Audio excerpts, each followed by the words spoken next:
আসসালামু আলাইকুম। আজকের গল্প পরিশ্রমী পিঁপড়া ও অলস ফড়িং। শীতকাল সামনে, শীতের সময় অনেক কষ্ট হবে, এখনই খাবার সংগ্রহ করে রাখি।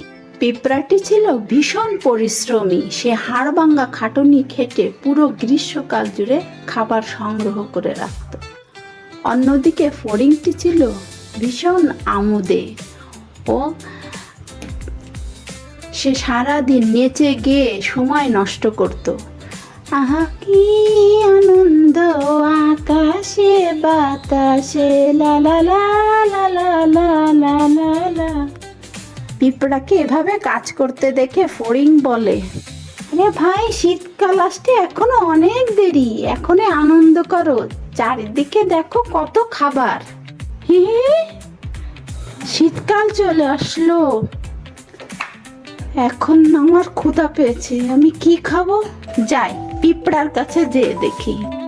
পিঁপড়া ভাই, ও পিঁপড়া ভাই, আমাকে একটু খাবার দেবে? আমার খুব ক্ষুধা পেয়েছে। গ্রীষ্মকালে আমি যখন খাবার সংগ্রহ করছিলাম তখন তুমি নেচে গেয়ে বেরিয়েছো, এখন শীতকাল, এখনই নেচে বেড়াও। পিঁপড়া তাকে কোনো খাবার দিল না। বন্ধুরা, তোমরা কি সঠিক সময়ে সঠিক কাজটি করো? কমেন্টে জানাবে। আল্লাহ হাফেজ।